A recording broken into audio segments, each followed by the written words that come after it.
Garbo karon sa Polomolok, South Cotabato ang mga batang football player sa Polomolok, South Cotabato.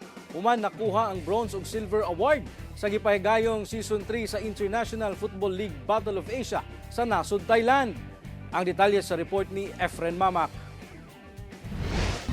Nakambyuan ang kahago o kakapoy sa mga batang football player gikan sa Polomolok, South Cotabato. Human nakakuha og silver ug bronze award sa tulo ka category sa Season 3 International Football League Battle of Asia sa Patana Sports Stadium sa Thailand ning Bag-ulang. Silver awardee sila under 11 o U11 alang sa mga nag-edad og 11, samtang bronze awardee sa U12 kon under 12 nga edad ug bronze sub alang sa U15 kon under 15 years old category.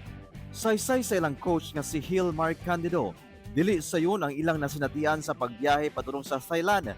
Gani doon na pa'y mga bata nga nabiyaan sa eroplano kay kulang ang mga dokumento. Hinoon na dayon ang ilang pagbiyahe pinaagi sa tabang sab sa mga ginikanan ug sa lokal nga kagamhanan sa Polomolok. Mga bata iyak na ma-demoralize na yun sila. So the parents, sa awa ng Diyos, mga parents natin, tinulungan talaga yung mga players natin na makahabol. Pag-abot nila sa Thailand, pildi man sa unang game, apan naniguro silang makabawi sa musunod nga mga dula. Ang 12 anyos nga si Kirby naning kamo tungod sa suporta sab sa iyang mga ginikanan. In Thailand, it's more challenging there, which gives us more motivation to play properly because we think about the efforts that our parents made to give us the chance to play in Thailand. Apan alang sa 11 anyos nga si Ellie James, gi-enjoy daw niya ang dula. I just play for fun and I just do what I enjoy during the game. Nahimo sa motivation sa 13 anyos nga si Ska nga gisaad kaniya sa iyang lolo. Masaya ako nung nakagol ako kasi 1 goal, 1K daw sabi ni Lolo. Proud sab si Coach Hill sa nakabuot sa team.